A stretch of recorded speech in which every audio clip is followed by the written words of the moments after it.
देखो सुनो ध्यान से, पिछले टर्म पे हम लोग बात की थी किसकी, पोटेंशियल एनर्जी कैपिटल यू के बारे में, कि अगर मान लेते हैं कि हमारे पास कोई दो पॉइंट चार्ज है, पहला पॉइंट है जो पॉइंट चार्ज है वो है Q1 और जो दूसरा पॉइंट चार्ज है वो है Q2, ठीक है। तो पोटेंशियल एनर्जी U का क्या फॉर्मूला लोग देखे थे, K Q1 Q2 by R देखे थे कि नहीं, ठीक है। ये इस तरीके से था दो पॉइंट चार्ज सिस्टम के लिए। फिर हम तुमको बताए थे कि फॉर सिस्टम ऑफ 2 और मोर देन 2, कि अगर मान लो हमको किसी ऐसे सिस्टम की बात करनी जहां 2 और मोर देन 2 नहीं होगा, फॉर सिस्टम विच हैव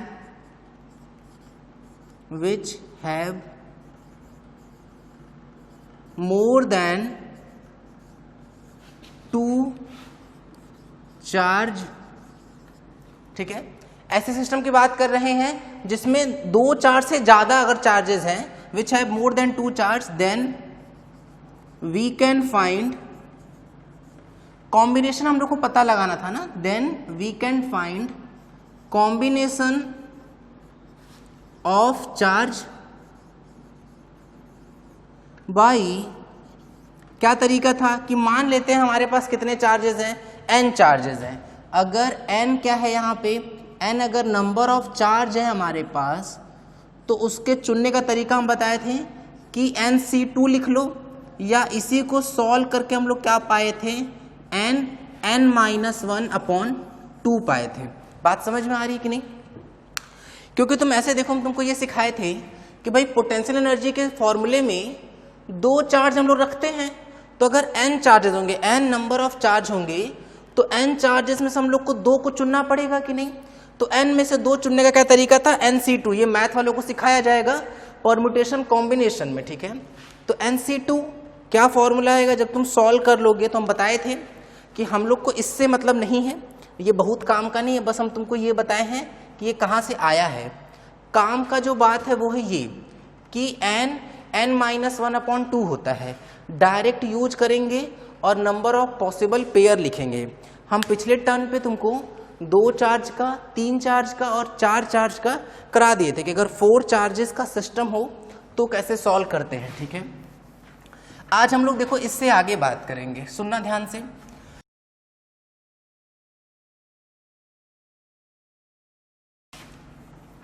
देखो ऐसा है ना भाई कि बहुत आराम से अगर हम सिंपल तरीके से तुमको हम समझाएं, तो हम स्टैंडर्ड वे में लेके चलना चाह रहे हैं तुमको। स्टैंडर्ड वे क्या है, स्टैंडर्ड है कि जनरली ना, जैसे हम स्टैंडर्ड बुक की बात करते हैं, मान लो लेट्स हम HC वर्मा की बात कर रहे हैं, तो अगर तुम वहां से पोटेंशियल एनर्जी पढ़ रहे हो तो उसमें एक उदाहरण दिया हुआ है, स्टार्टिंग में एक एग्जाम्पल है, उस एग्जाम्पल में ना वो दो चीजों की बात कर रहे हैं। एक कौन है, एक है एक्सटर्नल एजेंट, और एक जो है वो तो इलेक्ट्रोस्टैटिक्स है ही, ठीक है, इलेक्ट्रोस्टैटिक्स।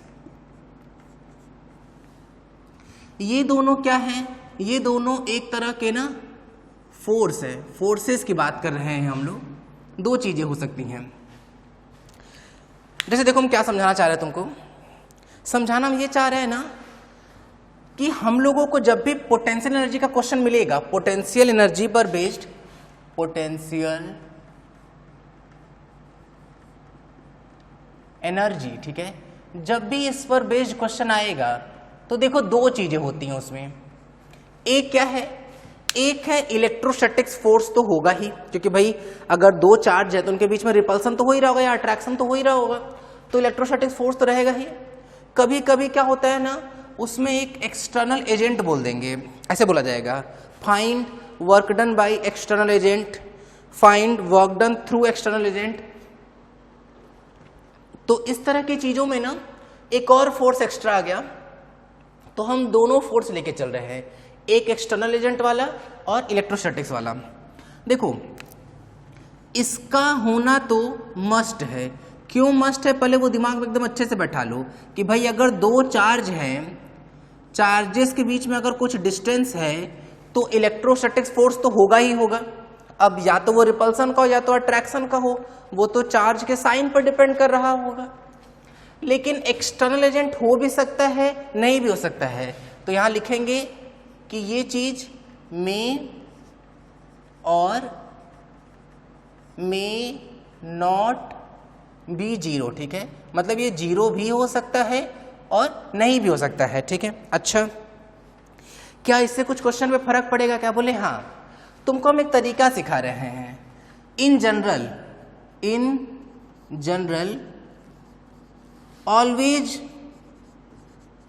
ऑलवेज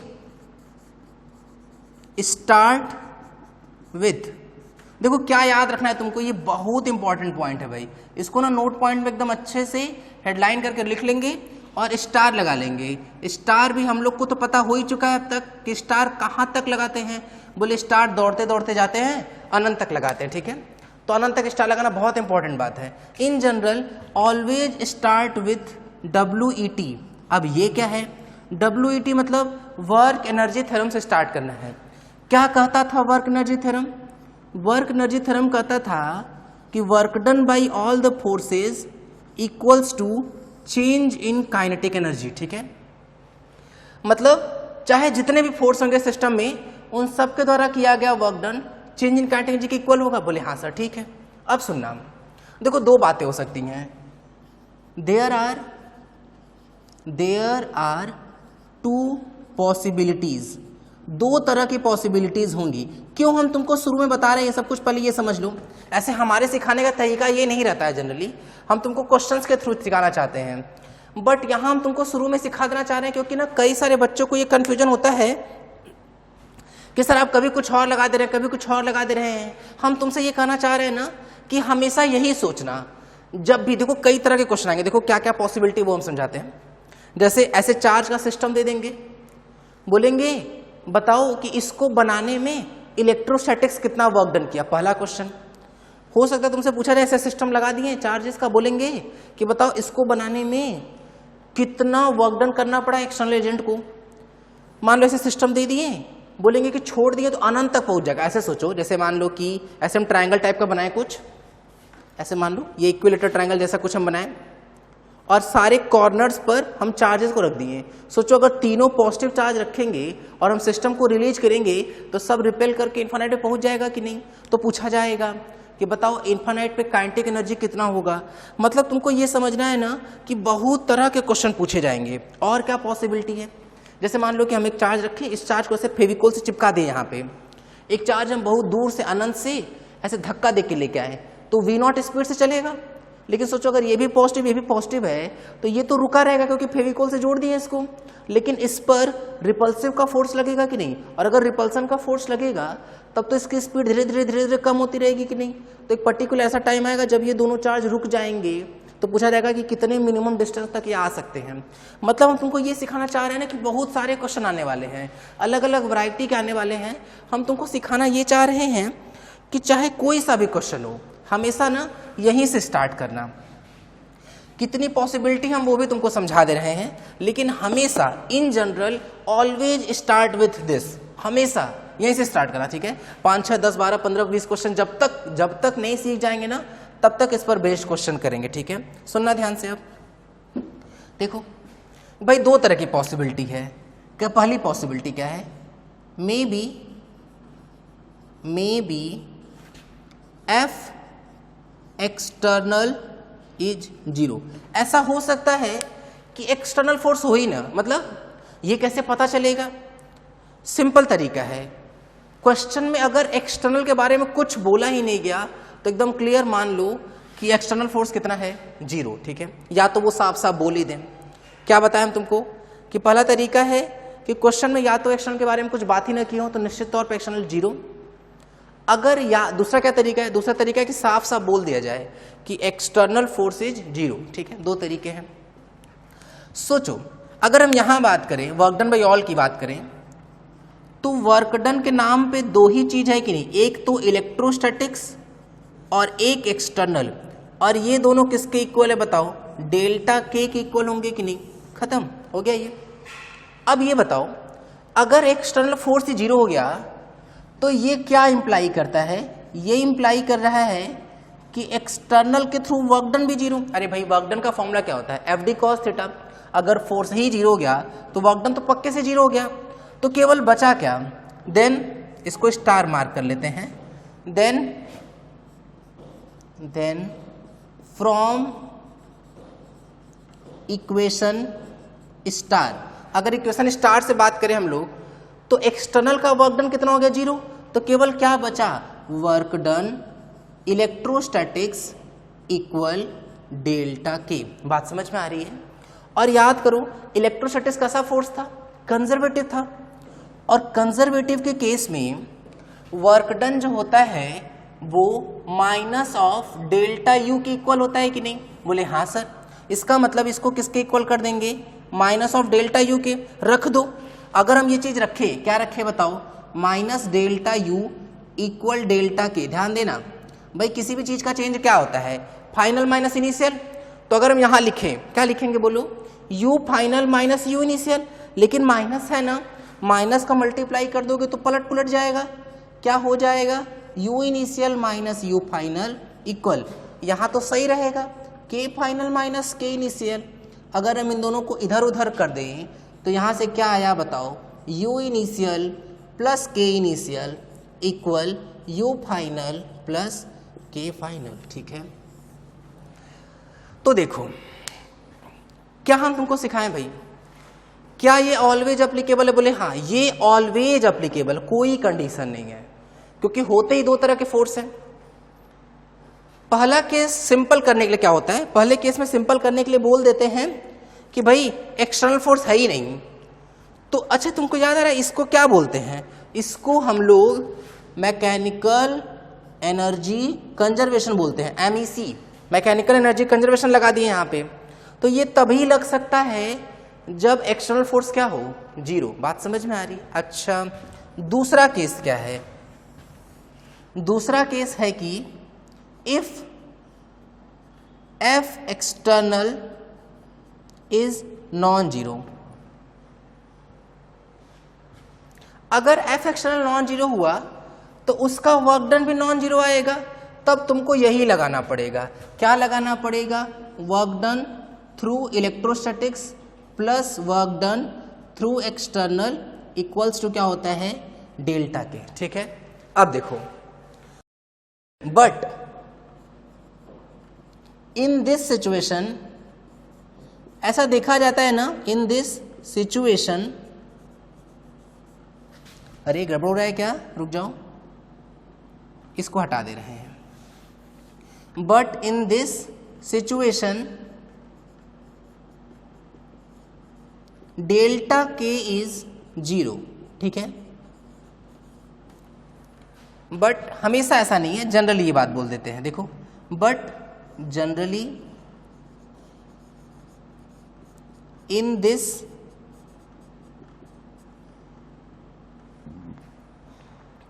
ये पढ़ो एक बार, तो क्या बोले हम, but generally in this situation delta के इज जीरो। ये ना हम लोग को क्वेश्चन में मदद करेगा।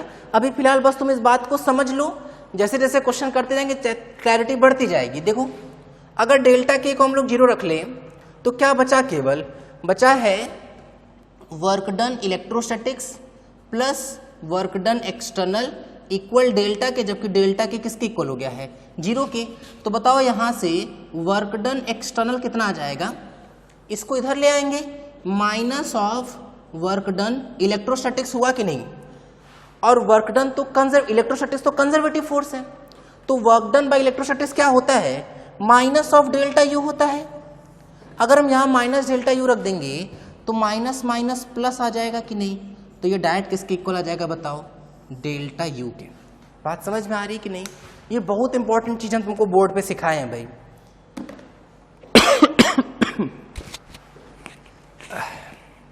देखो समझते हैं एक बार फिर से अच्छे से। हम तुमको क्या बताएं भाई कि देखो फोर्स के नाम पे, जब भी हम लोग इलेक्ट्रोस्टैटिक्स में बात करेंगे तो फोर्स के नाम पे जनरली दो ही चीजें आ सकती हैं। एक इलेक्ट्रोस्टैटिक्स तो रहेगा ही रहेगा, मस्ट है ये।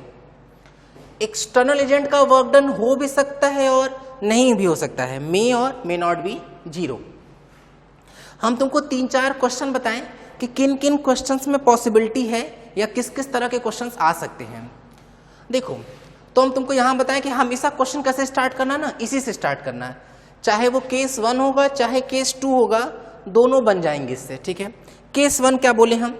केस 1 हम बोले कि हो सकता है एक्सटर्नल फोर्स 0 हो। एक्सटर्नल फोर्स 0 होने के दो तरीके हो सकते हैं, या तो क्वेश्चन में साफ ही बोल दे कि भाई एक्सटर्नल फोर्स 0 है, या तो पूरा क्वेश्चन पढ़ो, क्वेश्चन में कहीं नाम ही नहीं लिया है एक्सटर्नल एजेंट के बारे में, तो भी समझ जाओगे कि एक्सटर्नल फोर्स क्या है, 0। भाई जब ये 0 हुआ तो वर्क डन भी 0, तो केवल क्या बचा, work done electrostatics equals to delta K. अब सिंस इलेक्ट्रोस्टैटिक्स तो कंजर्वेटिव फोर्स था, तो उसको किसके इक्वल कर देंगे, माइनस डेल्टा यू के। सॉल्व किए तो फॉर्मूला आ गया किसका बताओ, मैकेनिकल एनर्जी कंजर्वेशन का। यहां तक बात क्लियर है बस। फिर हम तुमको दूसरा केस समझाएं कि अगर एक्सटर्नल फोर्स 0 नहीं होगा ना, तो जनरली क्या होता है ना कि चेंज इन काइनेटिक एनर्जी 0 हो जाता है।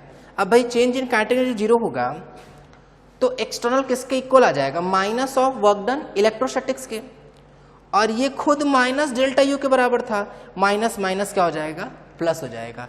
तो ये पूरी बात हम लोगों को एकदम अच्छे से समझ के रखनी है, ठीक है। अब देखो कुछ कुछ एग्जांपल्स करेंगे ना, तो इनके थ्रू इन चीजों को लेके क्लैरिटी और बहुत बेहतर तरीके से बढ़ेगी। ध्यान से देखना सब।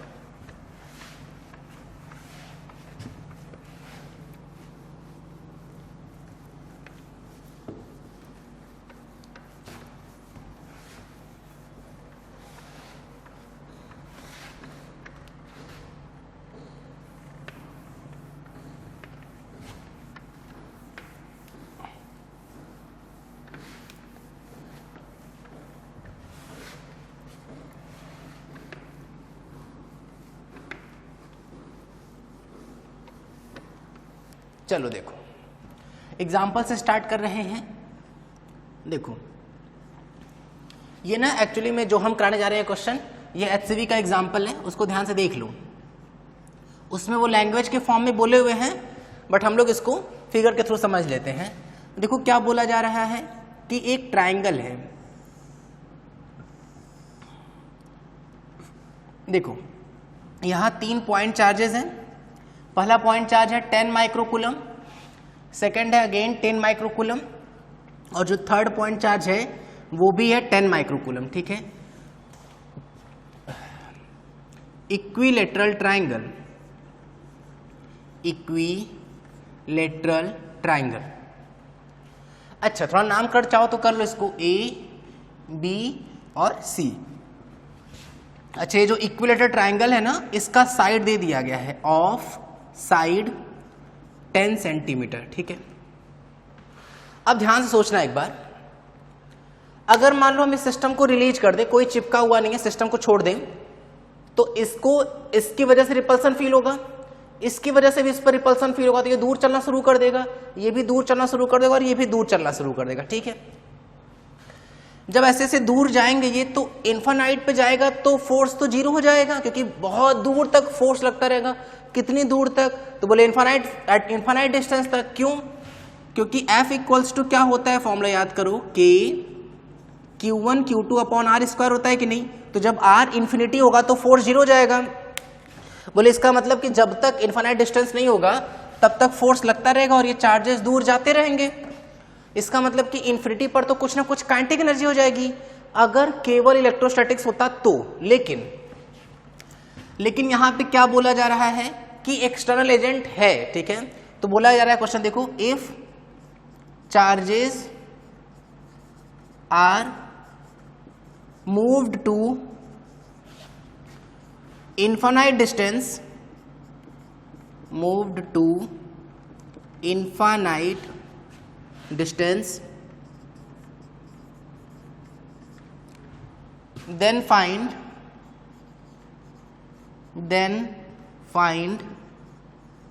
work done by external agent या फिर पर्सन, ठीक है। तो बाई पर्सन। अब तुम ध्यान दो, तो अगर हम इस क्वेश्चन का सॉल्यूशन से पहले कुछ कुछ चीजें तुमको सिखा रहे हैं कि देखो हम तुमको समझाए थे ना कि अगर एक्सटर्नल एजेंट या एक्सटर्नल पर्सन टाइप की कुछ बात नहीं करेंगे तब तक हम लोग एक्सटर्नल फोर्स को 0 लेके चलेंगे।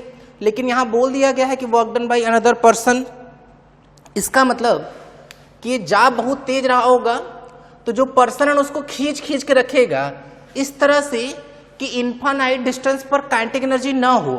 अब क्वेश्चन क्या आता है कि सर क्वेश्चन पढ़ के तो पता ही नहीं चला काइनेटिक एनर्जी के बारे में। सही बात है, लेकिन ये बात और ऐड करो अपने दिमाग में कि जब एक्सटर्नल एजेंट आता है, मैं लिखे थे ना ये बात कि जनरली ऐसा होता है कि जब एक्सटर्नल फोर्स नॉन जीरो होता है तो सिस्टम के काइनेटिक एनर्जी का चेंज जीरो आता है। ठीक है, तो यहाँ देखो शुरू में रेस्ट में है कि नहीं, तो इनफाइनाइट पे भी जाकर रेस्ट में ही रहना चाहिए। तो चलो दिमाग लगाते हैं, ऐसा करो 5 मिनट के लिए वीडियो रोको और क्वेश्चन ट्राई कर लो।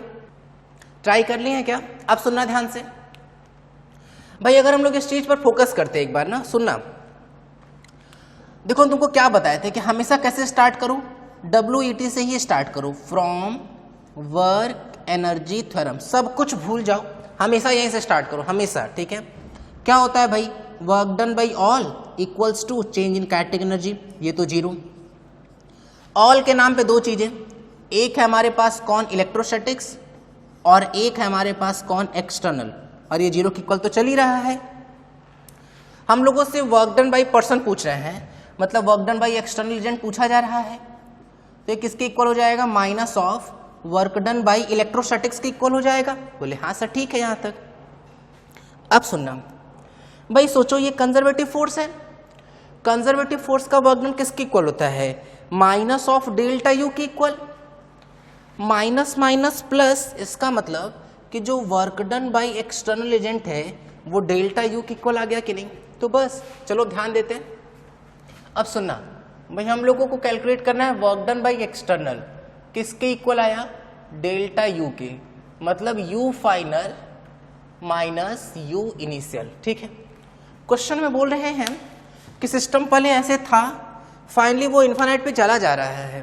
इसका मतलब कि फाइनल सिचुएशन कौन सी है, फाइनल सिचुएशन इन्फिनिट है, और इनिशियल सिचुएशन ये क्वेश्चन में ही गिवन है। और याद करो इन्फिनिट तो वो था जहां हम लोग रेफरेंस मानते थे, और रेफरेंस पर पोटेंशियल जी क्या मानते थे, जीरो मानते थे। तो इसका मतलब कि फाइनल पोटेंशियल जी कितनी हो जाएगी, जीरो। ये क्या था, ये हमारा रेफरेंस था। ठीक है, रेफरेंस, इसलिए हम इसको तो जीरो लिख लिए।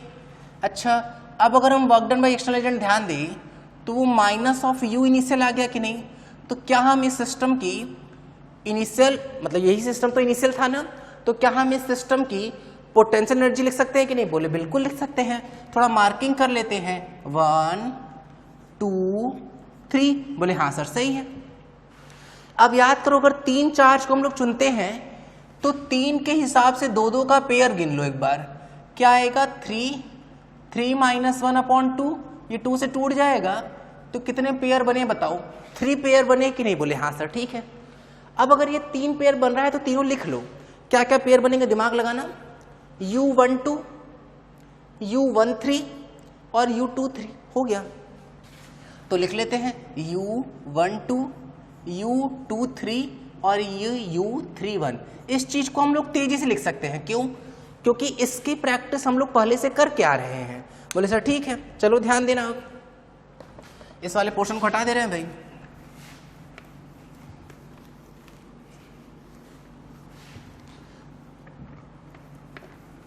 देखो तो यहां माइनस बाहर, देखना U12 पे फोकस करते एक बार, K Q1 Q2 10 × 10 मतलब कितना, 100। माइक्रो का मतलब क्या हो जाएगा, 10 to the power -6, 10 to the power -6।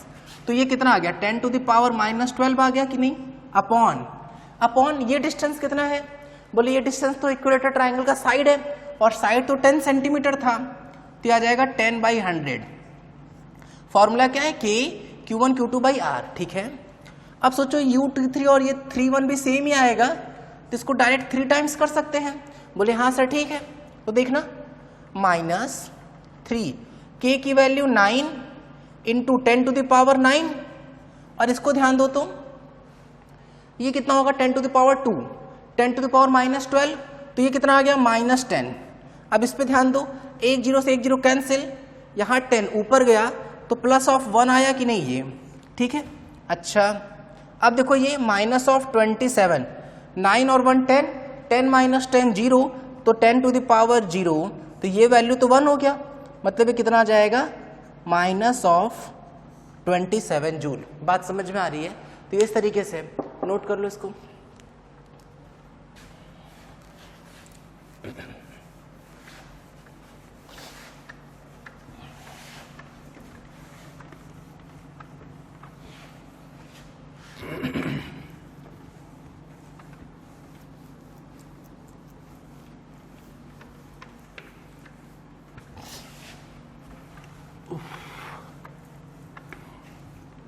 अब देखो भाई, यहां तक की तो बात क्लियर हो गई। अब हम तुमको ना सिमिलर तरीके के क्वेश्चंस देते जा रहे हैं ताकि हम लोग के धीरे धीरे क्लैरिटी बढ़ती जाए चीजों को लेके। सुनना ध्यान से। क्वेश्चन है थर्ड, क्या लिख रहा है भाई? क्वेश्चन देखो, if charge capital Q is moved from B to D, then find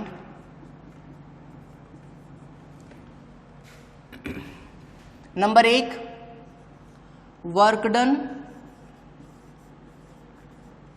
bye electrostatics force, electrostatics force, और दूसरा है work done bye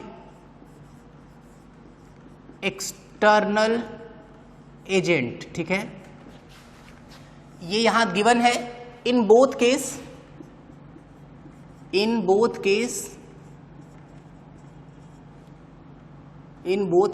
F external is non zero. ठीक है, ये गिवन है हम लोगों को। चलो भाई ठीक है, अब यहां तुमको एक फिगर गिवन है, वो ध्यान से देख लो अच्छे से। बोल क्या रहे हैं कि अगेन एक इक्विलेटरल ट्रायंगल दे दिया गया हम लोगों को। अरे गड़बड़ बन रहा है क्या? फिर से ध्यान देते हैं। देखो ऐसे है इक्विलेटरल ट्रायंगल, हट जा हो गया। देखो ठीक है, ये इस तरीके से है भाई। अरे गड़बड़ हो जा रहा है क्या? चलो, ए बी और सी, यहां पे स्मॉल क्यू, ये है कैपिटल क्यू, ये है स्मॉल क्यू। ठीक है, ये है क्या भाई? ये एक इक्विलेटरल ट्रायंगल है, इक्विलेटरल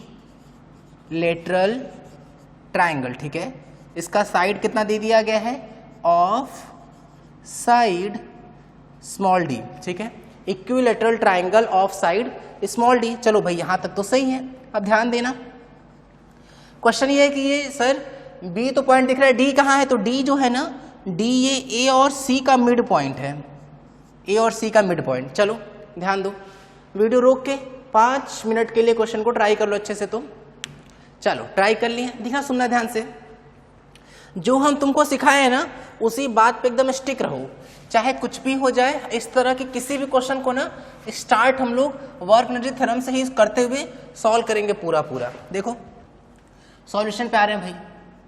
सॉल्यूशन अगेन वैसे स्टार्ट करते हैं बाई WET। भाई क्या है? Work done by all equals to delta K. ये तो हम लोग वर्क एनर्जी थ्योरम में पढ़े हुए थे।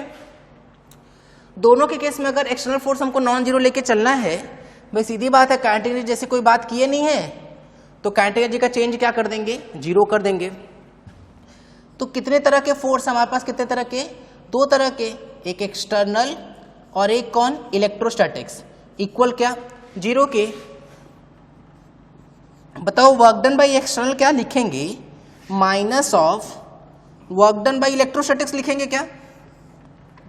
बोले हाँ सर सही बात है। अच्छा ठीक है, चलो सबसे पहले ना फर्स्ट पार्ट पे फोकस करते हैं।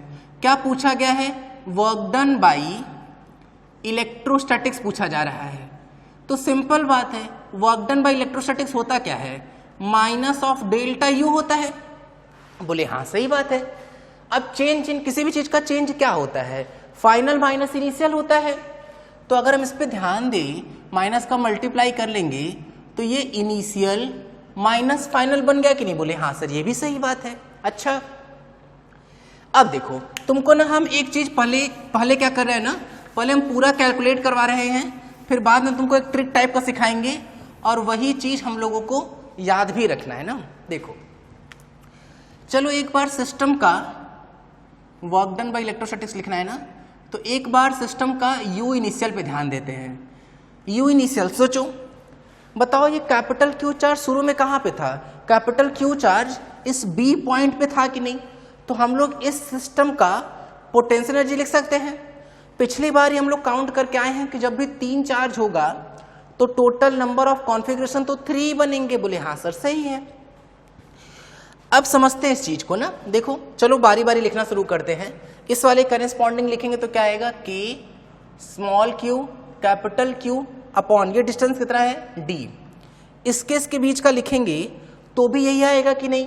तो डबल कर लेते हैं, प्लस इसका इसका हो गया, इसका इसका हो गया, इन दोनों का बचा है तो क्या आएगा बताओ? के क्यू स्क्वायर अपॉन डी हो गया कि नहीं? यहां तक बात क्लियर है। अब देखो बात यह आती है कि सर हम लोग बी पॉइंट पे तो लिख लिए, फिर अब सोचो फाइनल सिचुएशन क्या है। फाइनल सिचुएशन है कि हम इस कैपिटल क्यू चार्ज को बी से डी पे लेके जा रहे हैं, तो अब ये सिस्टम का तो कोई मतलब ही नहीं रहा, क्योंकि अब कैपिटल क्यू चार्ज जो है, कैपिटल क्यू चार्ज वो तो यहां आ गया कि नहीं? देखो ऐसे, और ये पूरा डिस्टेंस कितना था? डी। तो ये रिमेनिंग कितना हुआ बताओ? d/2, और ये वाला भी d/2 हुआ कि नहीं? बोले हाँ सर सही बात है। क्या अभी भी 3 चार्ज है सिस्टम में? 1 2 3 सही है, तो अभी भी 3 ही कॉन्फ़िगरेशन बनेंगे। फिर से ध्यान से लिखते हैं, माइनस, चलो यू फाइनल पे आते हैं।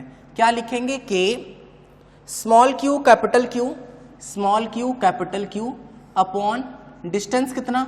d/2, यही तो हुआ डिस्टेंस।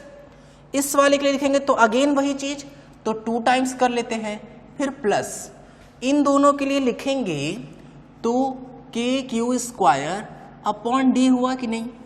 तुम एक बात के लिए दिमाग लगाओ, अगर हम इस माइनस का मल्टीप्लाई कर ले इधर तो ध्यान दे रहे होगे तो के क्यू स्क्वायर बाई डी, के Q square by D cut जाएगा कि नहीं? तो इससे हम लोग सीखे क्या? इससे हम लोग ये सीखे ना कि इस तरह के किसी भी क्वेश्चन में, in such type of question, in such type of question always remember that, हमेशा याद रखना है, ऑलवेज रिमेंबर दैट। ये इंपॉर्टेंट बात है भाई कि तुमको हमेशा ये वैलिड होगी ये बात, ठीक है? क्या याद रखना है? ऑलवेज रिमेंबर क्या रखना है भाई? In such type of question always remember that only write questions of, only write potential energy of those combination of charge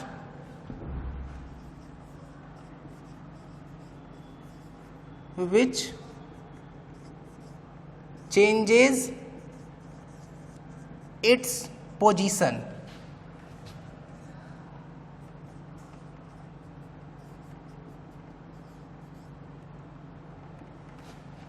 क्या सीख रहे हैं भाई? देखना सुनना, यहां से हम देखो सीख रहे हैं, फिर से वो सुनो, हम बात लिखा रहे हैं तुमको अच्छे से।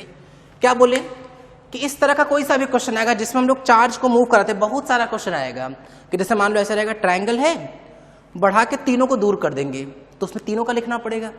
मान लो कोई स्क्वायर है, एक चार्ज लाके कहीं और रख देंगे तो उसमें उसके करेस्पॉन्डिंग लिखना पड़ेगा। तो हम तुमको क्या सिखा रहे हैं?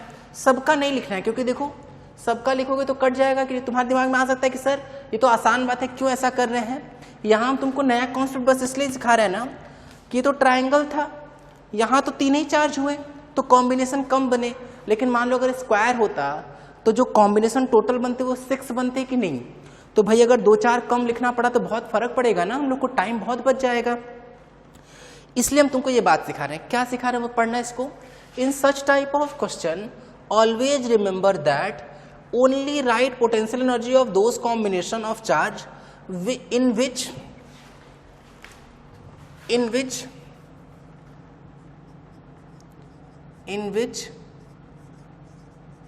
Any one charge changes its position, ठीक है, ये है सही एकदम स्टेटमेंट। मतलब ये भी तुमको समय के साथ बहुत बेहतर समझ में आएगा कि ऑलवेज रिमेंबर, हम लोग को हमेशा याद रखना है कि पोटेंशियल जब भी लिख रहे होंगे ना, शुरू वाला या फाइनल वाला, तो बस उन्हीं का लिखो, क्योंकि देखो पोटेंशियल लिखते वक्त दो दो चार्ज आएंगे कि नहीं, तो या तो दोनों का पोजीशन बदल रहा हो या तो किसी एक का तो बदले ही बदले। अगर तुमको ये दिख गया दोनों में से किसी का भी पोजीशन पहले भी वही था बाद में भी वही था, तो लिखने का कोई मतलब नहीं है, क्योंकि फिर तो वो कट ही जाना है, ठीक है। इसको हम एक और बार बेहतर तरीके से एक और एग्जांपल से समझाएंगे, ठीक है। चलो देखो, हो गया भाई ये तो। अब जो सिंपल है, जो सिमिलर दिख रहा है वो कट जाएगा, तो कट गया।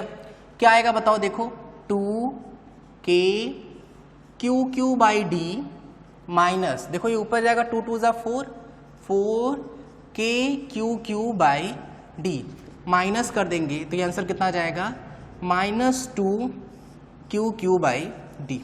देखो ये क्या आ गया, ये वर्क डन बाई इलेक्ट्रोस्टैटिक्स आ गया कि नहीं, बोले हाँ सर सही बात है। अब ये तो हम लोग का पहला पोर्शन हो गया। सेकंड पोर्शन में हम लोगों से पूछा गया था कि बताओ वर्क डन बाई एक्सटर्नल कितना होगा।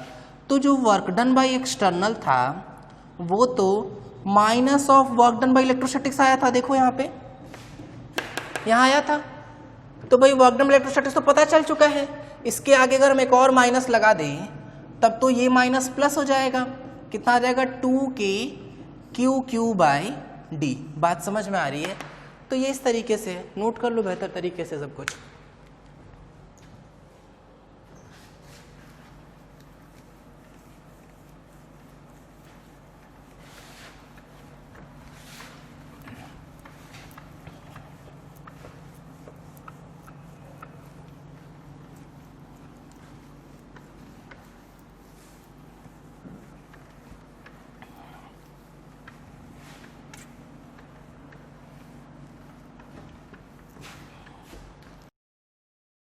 एक और क्वेश्चन पे ध्यान देते हैं भाई।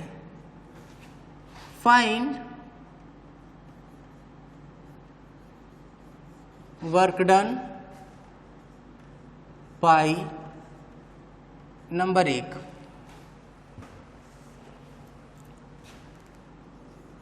Electrostatics force. Number 2 external agent, ठीक है, एक्सटर्नल एजेंट। दो चीजें भाई हम लोगों से पूछा जा रहा है कि वर्क डन बताना है इलेक्ट्रोस्टैटिक्स फोर्स का और एक्सटर्नल एजेंट का। अगेन वही बात है क्या कि in both case F external जो है वो तो नॉन जीरो है, ठीक है। In both case F external is non zero. अच्छा, if we move charge capital Q from D to E, ठीक है, ये इस तरह से क्वेश्चन है भाई। अच्छा, अब ध्यान देते हैं हम लोग, फिगर बना हुआ है, देखना सुनना ध्यान से।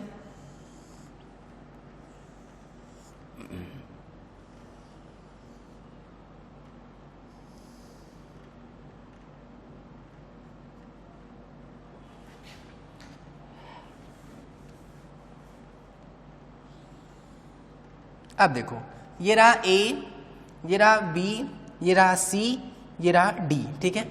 अच्छा, यहाँ चार्जेस हम लोगों के पास स्मॉल q और स्मॉल q, और यहाँ पर जो चार्ज है वो क्या है, कैपिटल Q, ठीक है। यहाँ तक देखो। अच्छा, ये हम लोग का पॉइंट कौन सा गया, D। अब हम लोग को देखना है E पॉइंट कहाँ है। तो E पॉइंट जो है ना वो इन डायगोनल्स का बाइसेक्टर है, ये वाला पॉइंट है कैपिटल E, ठीक है। ये क्या है, ये है स्क्वायर ऑफ साइड 2A। चलो फिर 5 मिनट के लिए वीडियो रोको और क्वेश्चन ट्राई करो अच्छे से। फिर अब ट्राई करने के बाद सुनना, सॉल्यूशन पे आते हैं भाई। वापस वही कहानी। ध्यान दो, अब देखो पिछले दो अगर तुमसे बहुत बेहतर तरीके से नहीं बने या नहीं समझ में आए ना, तो अब तुमसे चीजें बहुत कलेक्ट होने शुरू हो जाएंगी। पिछले दो में हम तुमको नई नई चीजें बताएं और उन नई नई चीजों को सिखाएं। अब हम उन नई नई चीजों को यहाँ इंप्लीमेंट कर रहे हैं। ध्यान देना तो एक बार, क्या हम सिखाएं कि तुमको चाहे कोई सा भी क्वेश्चन मिले, स्टार्ट हमेशा किससे करो, WET से, फ्रॉम WET। क्या था भाई, work done by all equals to delta K, delta K zero. तुम्हारे दिमाग में ये आने लगा होगा कि सर जब ये हर बार आप जीरो ही कर रहे हैं तो फिर लिख क्यों रहे हैं? इसलिए लिख रहे हैं ना क्योंकि अगर कोई कठिन सा क्वेश्चन आ जाएगा या कुछ क्वेश्चन में चेंज करेंगे तो हम लोगों को यहीं पे मदद मिलने लगेगी। मतलब हम शुरू से ही पकड़ के चलेंगे कि क्या चीज़ें हैं। हम तुमको ये नहीं सिखाना चाह रहे हैं ना कि तुम सबके सिचुएशन के लिए अलग अलग फॉर्मूला रटो। तुम स्टार्ट हर बार यहीं से करो, जैसा आना होगा वैसा खुद ही फॉर्मूला बन जाएगा। चलो भाई, दोनों के केस में वो जो पोटेंशियल जो एक्सटर्नल फोर्स है वो तो नॉन जीरो है, तो यहाँ अगर ऑल को चेंज करोगे तो एक आएगा इलेक्ट्रोस्टैटिक्स और एक क्या आ जाएगा, एक्सटर्नल। किसके इक्वल बताओ, जीरो के इक्वल। इधर उधर करें तो यहाँ से मिल जाएगा क्या, work done by external equals to minus of work done by electrostatics. Electrostatics conservative force है, उसके द्वारा वर्क डन क्या आ जाएगा, minus delta U. Minus minus का मल्टीप्लाई कर लेंगे तो प्लस ऑफ डेल्टा यू आ गया कि नहीं? ठीक है यहाँ तक। अच्छा भाई, ये एक इंपॉर्टेंट बात थी, ठीक है, तो इसको तो अच्छे से नोट कर लो ये। अब ध्यान देना, हम लोगों से पूछा जा रहा है इलेक्ट्रोस्टैटिक्स या फिर जो भी है एक्सटर्नल एजेंट के वर्क डन के बारे में, बारी बारी सबके बारे में बात करते हैं। देखना,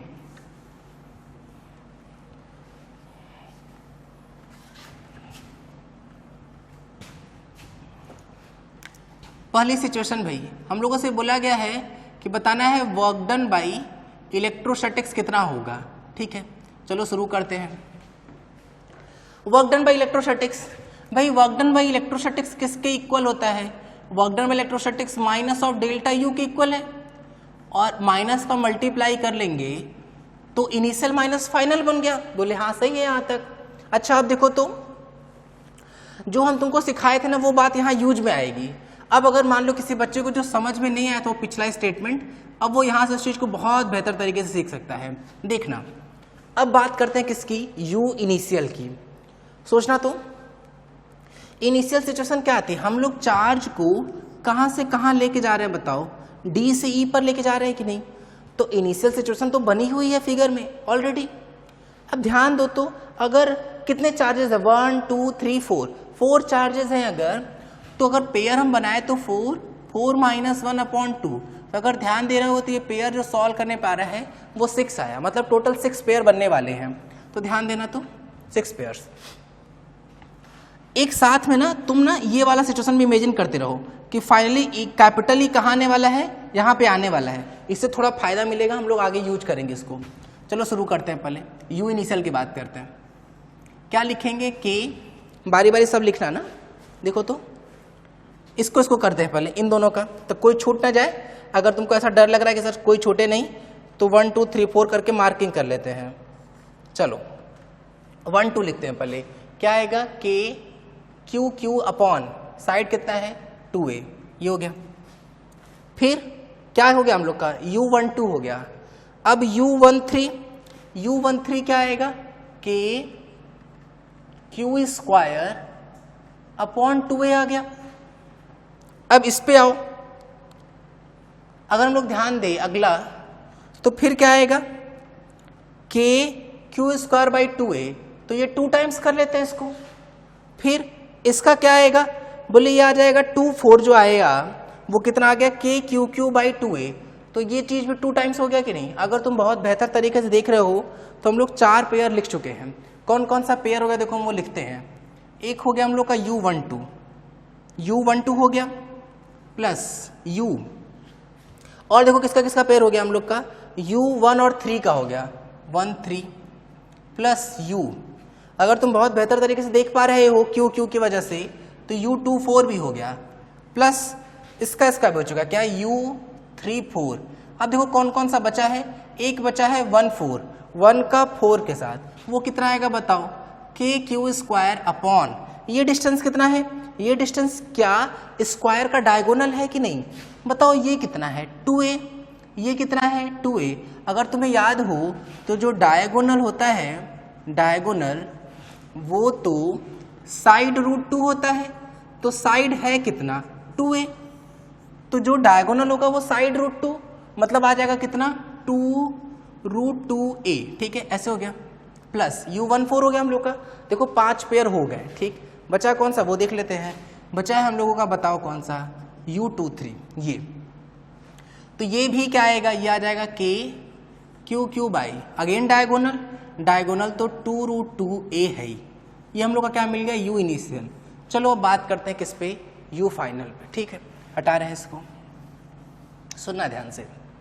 अब अगर हम लोग u फाइनल पे लेके आए तो देखो ये जो कैपिटल Q है वो यहाँ से गायब होके अब यहाँ आ गया कि नहीं, तो अब इस चीज़ को ना गायब करते हैं थोड़ा थोड़ा, क्योंकि ये तो बहुत काम का अब रहा नहीं। अब ध्यान देना ना, अब जो हम लोग का 1 2 3 4 वो यहाँ आ गया, तो 2 उड़ के यहाँ आ गया। अब अच्छे से सोचेंगे, चलो दिमाग लगाना, तो एक बार बारी बारी चलते। चलो पहले u12, u1 का 2 के साथ k small q capital Q upon ये डिस्टेंस डायगोनल का हाफ है कि नहीं, हाफ है, तो कितना आएगा भाई, डायगोनल कितना था 2√2a, हाफ करेंगे तो √2a आया कि नहीं। चलो फिर क्या है u13, u1 का 3 के साथ, तो वो कितना आया, वो आ गया k² अपॉन 2a आया। फिर क्या है u24, ये तो वही वैल्यू आएगा, तो 2 टाइम्स कर लेते हैं। अच्छा फिर क्या है, फिर है u34 जो आएगा वो यही चीज आएगा कि नहीं, तो ये 2 टाइम्स हो गया। अब आया u14 ये वाला, इसको अगर तुम ध्यान दे रहे हो तो आ जाएगा k² अपॉन ये पूरा डिस्टेंस, ये डिस्टेंस है कितना 2√2a हुआ कि नहीं, सही है। अच्छा अब लास्ट बचा हम लोग का कौन सा, u23 जो है वो आ जाएगा कितना k/q। अच्छा तो ये तो वही चीज आ जाएगा, तो इसको हम लोग 3 टाइम्स कर लेते हैं। देखो ये हम लोग की यहाँ तक की बात हो गई। क्वेश्चन ये है कि हम तुमको पिछली बार क्या सिखाए थे, पिछली बार हम तुमको सिखाए थे कि सिर्फ उसको लिखो या उन पेयर को ही बस लिखना है जिनमें से कोई एक चार्ज या दोनों चार्ज मूव कर रहा हो। तो जनरली क्या होता है ना, एक ही चार्ज मूव करता है। तो तुम ध्यान दो ना, एक बार हम वापस पेयर लिख रहे हैं, u12, u13, u14, हो सकता है सीक्वेंस अब बदल गया हो लेकिन कुछ भी छूटेगा नहीं अभी भी, ठीक है। u23 और u2 का 4 के साथ भी हो चुका है, 3 का 1 साथ हो चुका है, 3 का 4 के साथ बाकी था, तो 3 का 4 के साथ और 3 का 1 के साथ भी हो चुका है। अब 4 का बाकी है, तो 4 का किसके साथ बाकी है, u का 2 का 4 के साथ बाकी है, ये ऐसे है, ठीक है। थोड़ा ध्यान दो तो एक बार, सब पे ध्यान देना अच्छे से। देखो ये बताओ 1 और 3 जब तुम इसको लिख रहे हो तो ये कॉम्बिनेशन वही रहा कि नहीं, तो ये तो बदला ही नहीं था ना, तो मत लिखो ना। अरे इनिशियल भी ये ऐसे थे, फाइनली भी ऐसे थे, तो क्या जरूरत है इसके लिखने की। जब u34 बदला ही नहीं था तो क्या जरूरत है इसके लिखने की, ये तो शुरू में भी ऐसे था बाद में भी ऐसे ही है। बात समझ में आ रही कि नहीं। u14 भी वैसे ही है कि नहीं, u14 बदला ही नहीं ना, क्योंकि पहले भी ऐसे था बाद में भी ऐसे ही है कि नहीं, समझ में आ रही है बात। इसका मतलब कौन पोजीशन बदला बताओ, 2 वाला अपनी पोजीशन बदला है कि नहीं, तो सिर्फ वही पोटेंशियल लिखो जो 2 के साथ आया। देखो ये बदला होगा क्योंकि 2 खुद ही बदला है, ये भी बदला होगा क्योंकि 2 खुद बदला है, ये भी बदला होगा क्योंकि 2 खुद बदला है। तो सिर्फ वो पेयर्स लिखो जिसमें चार्जेस मूव करते हैं। देखना कंफर्म 3 पेयर होगा ऊपर भी ना, जो सेम होने की वजह से कटेगा। देखना देखो ये तो 2 पेयर तो ऐसे ही कट गए, अब और कोई एक पे देखो ये वाला पेयर भी देखो सेम है, कट गया। देखो तुमसे बोले ना कि 3 ही पेयर होगा जो डिफरेंट होगा, बस हो गई कहानी हमेशा। अब तो तुमको समझ में आ ही गया होगा कि देखो ऐसे लिखने में कितना लेंदी था। अगर 3 लिखते तो भाई 3 लिखना 6 लिखने से तो बहुत आसान है, 6 का लिखो उससे बेहतर कि तुम 3 का ही लिखो, ठीक है। ये इस तरीके से है। चलो अब हम लोग लिख लेते हैं चीजें, क्या है भाई 2k small q capital Q upon 2a, तो 2 उड़ा देंगे तो केवल k/q बाई a बचा। यहां ध्यान दो k/q बाई 2a√2 बचा, माइनस इस पे ध्यान दो ये बचा है 3k Q Q by a√2। ठीक है, चलो ये सब हटा रहे हैं भाई हम। चलो ध्यान देना। तो अब k Q Q by a तो हर जगह से कॉमन हो गया, इधर बचा 1। इन दोनों में ध्यान दो, इन दोनों में से हम 1/√2 और कॉमन ले सकते हैं। तो बचा क्या यहाँ पे, यहाँ बचा केवल 1/2, यहाँ बचा है केवल 3। यहाँ एलसीएम ले लेते हैं, 3 2 जा 6, 1 - 6 -5/2। तो यहाँ पे आ जाएगा कितना, k Q Q by a 1 - 5/2√2। ये आ गया आंसर। देख लो, नोट कर लो इसको अच्छे तरीके से। ये क्या मिल गया हम लोगों को बताओ, ये मिल गया वर्क डन थ्रू इलेक्ट्रोस्टैटिक्स। अब सिंपल बात है भाई, दूसरे पोर्शन पे अगर हम बोले चलो बताओ work done by external agent कितना आएगा, तो बोले minus work done by electrostatics. अच्छा, तो यहाँ रख लो, माइनस का मल्टीप्लाई कर लेंगे तो आ जाएगा k Q Q by a, फिर क्या आएगा बताओ 5/2√2 - 1। नोट करो इसको अच्छे से। ये दोनों बातें हो गई हम लोग की भाई, ये हो गया एक्सटर्नल और ये हो गया electrostatics.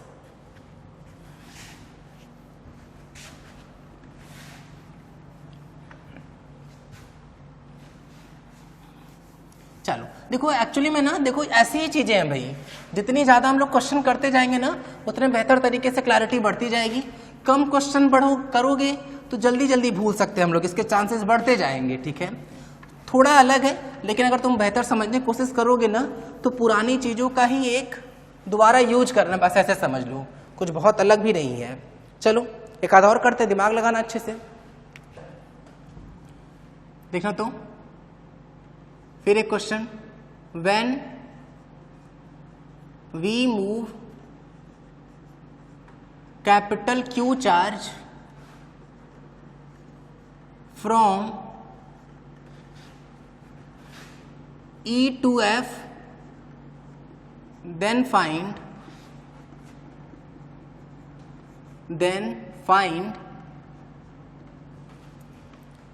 work done, by number 1।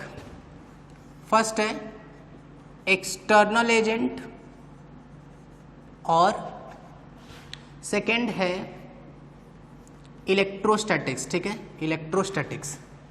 अब दोनों में फिर से वही सेम बात बोला गया है, इन बोथ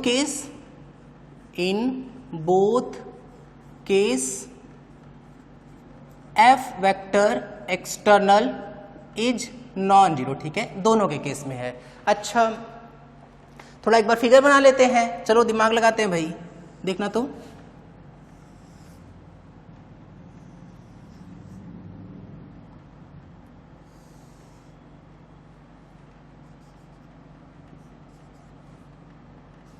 ए बी सी और डी। ठीक है, small Q minus small Q plus 2q, ये भी पॉजिटिव है, और ये है -2q। ठीक है, अब तक हम लोग बेहतर तरीके से सीख चुके हैं, तो सिर्फ वही पोटेंशियल का कॉम्बिनेशन लिखना जिसमें इनिशियल और फाइनल में पोजीशन की चेंजिंग हो। ठीक है, अच्छा कहां से कहां लेके जा रहे हैं बताओ, ई से एफ पर, A B C D, E point कहां ले यहाँ ले लेते हैं। ये रहा हम लोग का पॉइंट ई और ये रहा हम लोगों का पॉइंट एफ। ठीक है, यहाँ पे चार्ज था कैपिटल क्यू, शुरू में यहाँ था और फिर फाइनली वो है कैपिटल क्यू को यहाँ ले आ रहा है, ये ऐसे।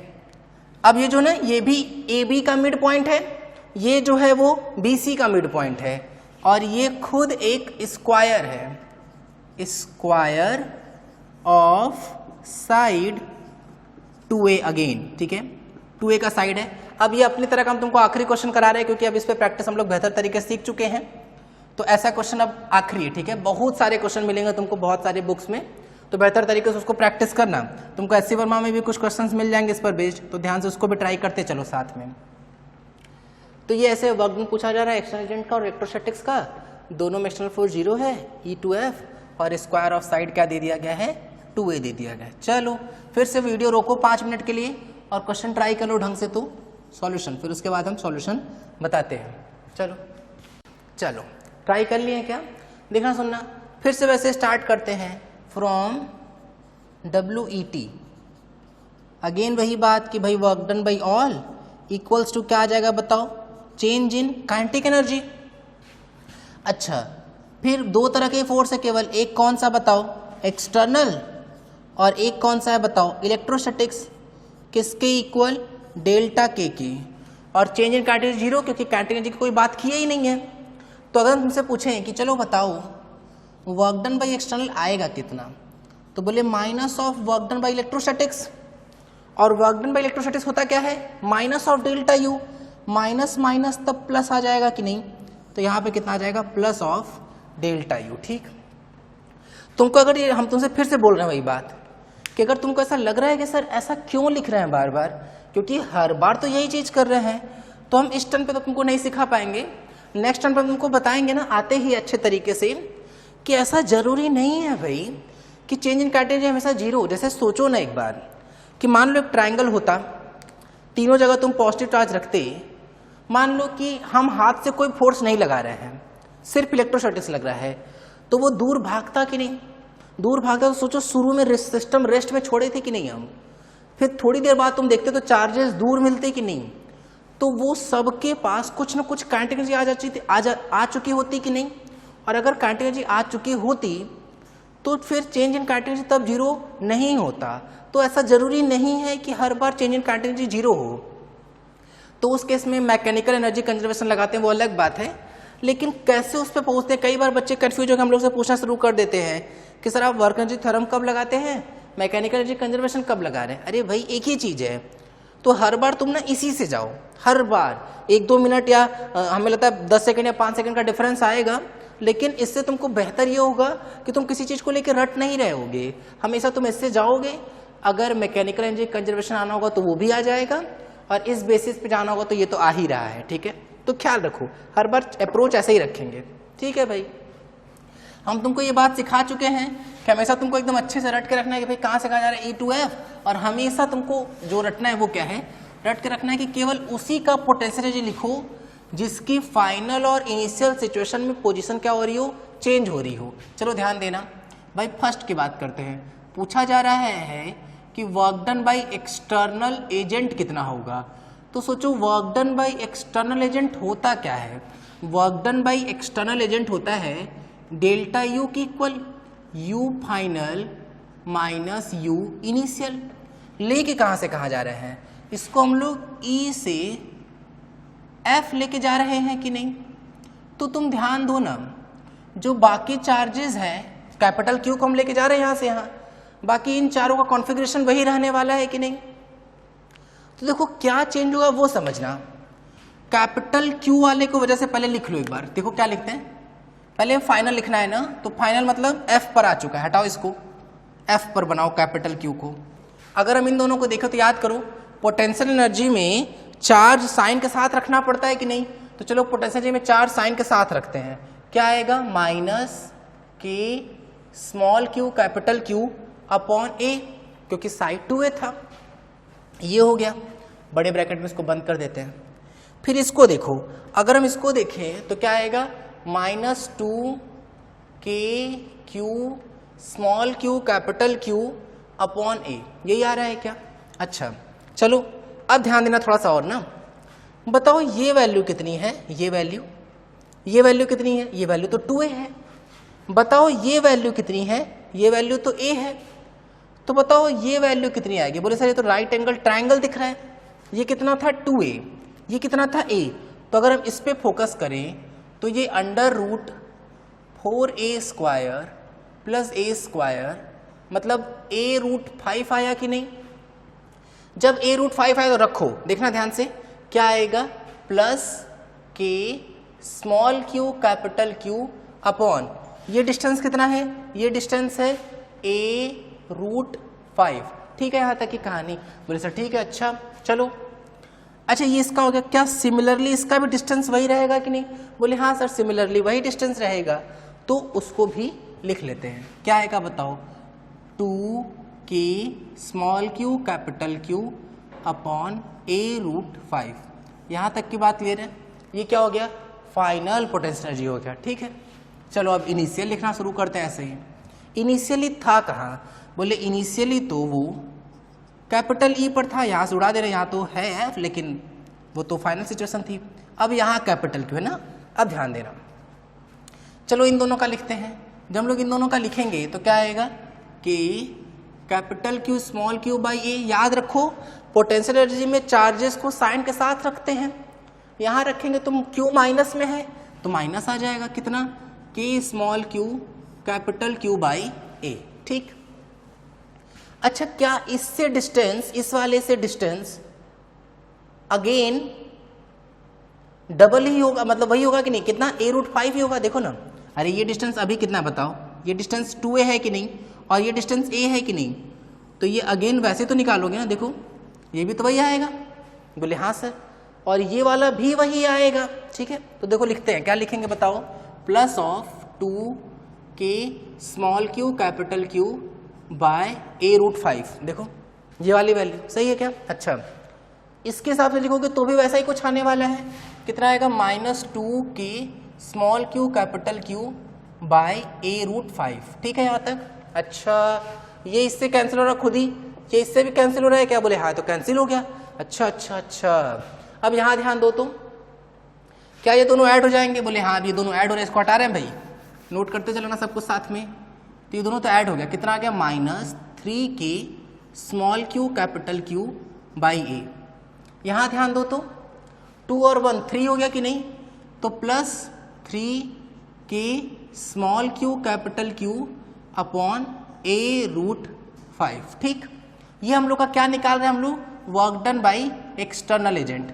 जो कॉमन दिख रहा है उसको कॉमन लेके उड़ा देते हैं, 3k बाई ए कॉमन।